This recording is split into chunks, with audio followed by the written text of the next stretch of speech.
Hello, I'm Jason with CodeLearner.com. Welcome to Lesson 23 of Mastering Java. Here we're going to do something incredibly important.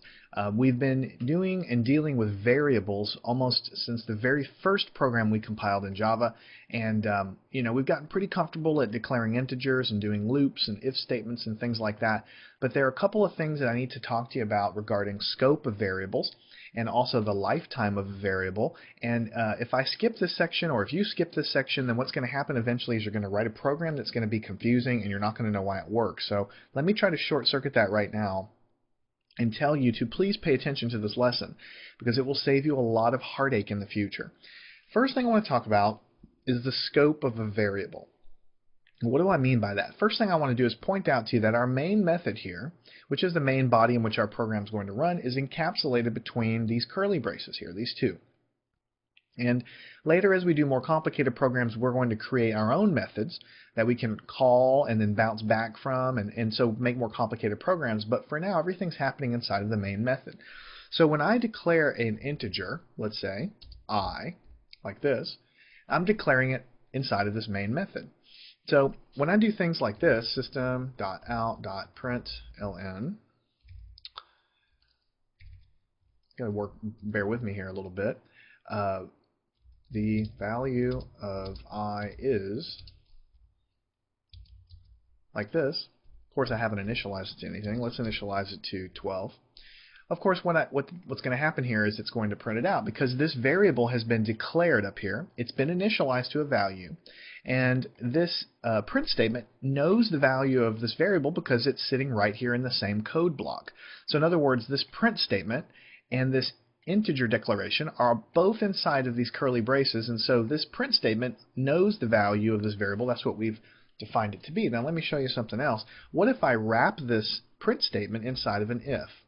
So if I is greater than 5, then we'll go ahead and print the statement here. So let me go ahead and make it clear. Let me do curly brace here, and then down here, let me go ahead and put an enter, and we'll do a closing curly brace right here. So nothing has really changed. All I've done is encapsulate this inside of a curly brace. So everything works fine. So again, this variable I goes and bounces down to this if. This evaluates to true because I is greater than 5, and so we go into here inside this if and we print this guy out. Now, I need to show you and tell you, when we talk about scope, we're talking about here's an outer set of brackets, and now we have created an inner set of brackets.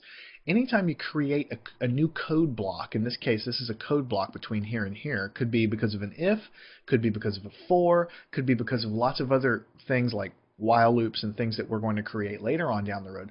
Anytime you have another pair of curlies, you've created another scope. So you can think of this outer set of brackets as the outer scope and this inner set of brackets as the inner scope. So it turns out that the way Java is designed is that when you declare variables in an outer scope like this, so this is the very first thing inside the main method, then all of the inner scopes see the value of this variable. So inside of this if statement, the integer I, it can see and it knows that integer exists and it sees the value of 12, so when we try to print it out, there it is. But let me show you something that the reverse is not always true. Java lets you create variables pretty much anywhere you want inside of your code. So inside of this if statement, I might create another variable, and I might call it integer k, and I'm going to set it equal to -5. Right? It's perfectly valid in Java to create a variable inside of an inner code block like this, inside of an if statement like this. So what this is saying is I declare this variable, this if statement is true, so I go execute this code block, and when I get in here, I create a variable and I assign the value of -5 to it, and then I go and I do this printing, and so everything is fine so far. Everything's working just fine. But let me show you something interesting. If I come out here outside of this if, and I do system.out.println, and I close it off, and I go here, the value of k is k, like this. Let's see what happens. Alright, I have an error. So let me cancel that. Notice the k is highlighted. I hover over it and it says k cannot be resolved to a variable. This is what I'm talking about when I talk about scope of variables. This is the kind of thing that can infuriate you when you're first learning how to program. You see that the variable is right here, but for some reason I'm not able to print it out. It doesn't understand what it is, and you start beating your head against the wall. The reason that you cannot print the variable k is because k was declared inside of this code block, right? So the way it works in Java is that all variable, you can think of it as a nested set of boxes. Think of a box, like, you know, you have a big box and you open it and there's an inside box, and you open that is another inside box, and so on. So in this case, the outside box is this pair of curly braces, and the inside box is this set of curly braces. So I have created a new scope inside of here. When I declare a variable inside of the scope, it really only lives inside of this inner curly brace, right? And so that's why if I put it here, if I put this guy here, system.out.println, if I just put the variable k there, and if I want to print that variable out, let me go ahead and, since I had an error, let me comment this section of the code out. Notice that whenever I hit run there, the -5 is able to be printed from within the same code block that this variable was defined. But as soon as, let me go ahead and comment this out, but as soon as I try to print it from outside of the area, I get an error. And that is because of the way the scoping works. So the bottom line is, to summarize, this is how it works. When variables are declared inside of a scope, in this case this is the scope from these two curly braces, this variable is visible to all inner scopes. So this is an inner scope I've created here. If I had another if or another for inside of here, all of the inner scopes that are down at a lower level from the one in which I've created this guy means that variable will be visible within all scopes that are down below this level. But the reverse is not true. If I create a variable on the inside, think of the inner box of your Christmas present, then it's not visible to the outside world. It's only visible inside here or inside any other scopes I might create inside, like if I had a nested if or a nested for in here. So it's a one-way street. When I create variables up here at the top, my whole program can see them, no matter how many ifs or how many fors or how many sets of code blocks I create. Everything created up here at the beginning of my main method can be visible inside any number of scopes that I create. But if I start creating variables inside of brackets, inside of curly braces that are insides of ifs and fors, then they're only going to be visible and used inside of those curly braces or in any inner scopes that I've create in there. It's not going to be visible to the larger box out there. So it's kind of encapsulating this variable here that I've created. It's only really useful inside of this bracket here.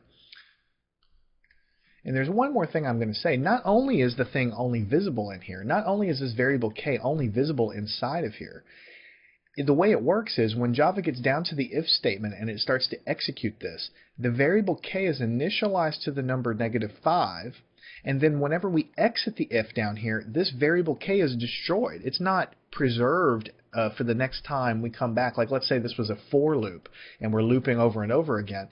The variable is created, and then when it exits the code block, it's destroyed, it's discarded. And then when if we come back into the code block again, then it's created again, and then it's destroyed. So the way variables work is they're only really activated or active whenever you're inside of that code block. So the only reason, and this makes total sense actually, because the only reason you would create a variable inside of the if statement is if you only wanted to use it locally for some reason. Now let me show you something else real quick here. Let me take this guy out. Let me save it. And let me show you something interesting. So here I've created the variable I, and here I've created the variable k. These are separate variables, and we talked about that the k is in the inner scope and the I is in the outer scope. We talked about what that means. So they're separate variables, totally separate. Now, for those of you coming from different programming languages, you might think that I can create a variable called I inside of here, and it would be totally separate from the variable I that I've created out there. But when I hover over it, it says duplicate local variable I. Java is a little different from other languages. If you create a variable inside of a scope like this, you can't name it something that you've already named a variable outside. So it's basically forcing you to name your variables to be all different things. And that's really good practice anyway. If I have an I up here that I'm using and then I have another I inside, it's going to lead to confusion. So that's why it's done the way it is. So that's what the scope of a variable is. Now I also want to talk about I think I mentioned the lifetime, that the variable is only really active. It's created when we come into the code block, and then it's destroyed whenever we leave the code block. So let me go ahead and erase all of this stuff, and we're going to illustrate that with another little code fragment right now. So what I would like to do is create a variable here called count, and I'll just set it equal to 1, or let's set it equal to 0. It doesn't really matter.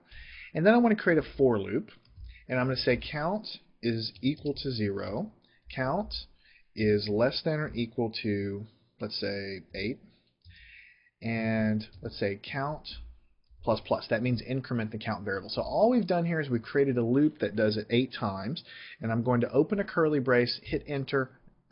Eclipse automatically creates the closing curly for me here. So now I have a nice loop here. Now let's say for some reason, it just depends on your application, inside of this for loop, notice that I have created another code scope here. By creating this loop with another pair of curly braces, I've created another scope. So inside of here, let's say that I create another integer, and I call it JSON. Okay, and I'm going to set it equal to 5. Right? Let's say, and then let's go ahead and say that I print that out. System.out.println, and I'll just say beginning of loop JSON equals, and then I'll put plus JSON. All right, so all I'm doing really is I am looping this guy 1, 2, 3, 4, 5, 6, 7, 8, 9. It actually goes 9 times because I'm going from 0 to 8. And every time I go through here, I'm creating a variable JSON, and I'm printing the value of it out. It's pretty boring so far. But don't forget, this variable JSON I've created, according to what we've learned just now, it only exists inside this for loop. If I try to access JSON outside this for loop, let's say I do JSON is equal to 8, I try to assign it something like that, it doesn't understand what JSON is. It cannot be resolved to a variable, right? Because it doesn't exist outside the scope. It doesn't know what that is. But furthermore, it's created when it comes into the loop, and then it's destroyed when we exit the loop. When we come back around again, it's created and initialized, and then it's destroyed, and this is happening over and over again. So to show you that this is what's happening, after I print the beginning of loop value here, let me reassign to JSON negative 25, let's say, and let me print out .out.println. Let me do end of loop JSON equals, and then I'll do a plus JSON, and then I'm just going to give myself a blank line here in between by doing \n. So what have I done here? I'm printing out the value of the variable when I start the loop, and then I'm reassigning it to a value of negative 25, and then I'm printing out the value of the variable at the end of the loop, and let's see what happens. So you can see that every time I loop through, the beginning of the loop JSON, the value is 5, but the end of the loop JSON is negative 25. But when I start the loop again, the value goes back to being 5. And then whenever I end it, the value goes back to being negative 25, because see, even though I end the loop with a value of negative 25, when I come back around again, I declare and I start over again, and I reassign that value to be a 5.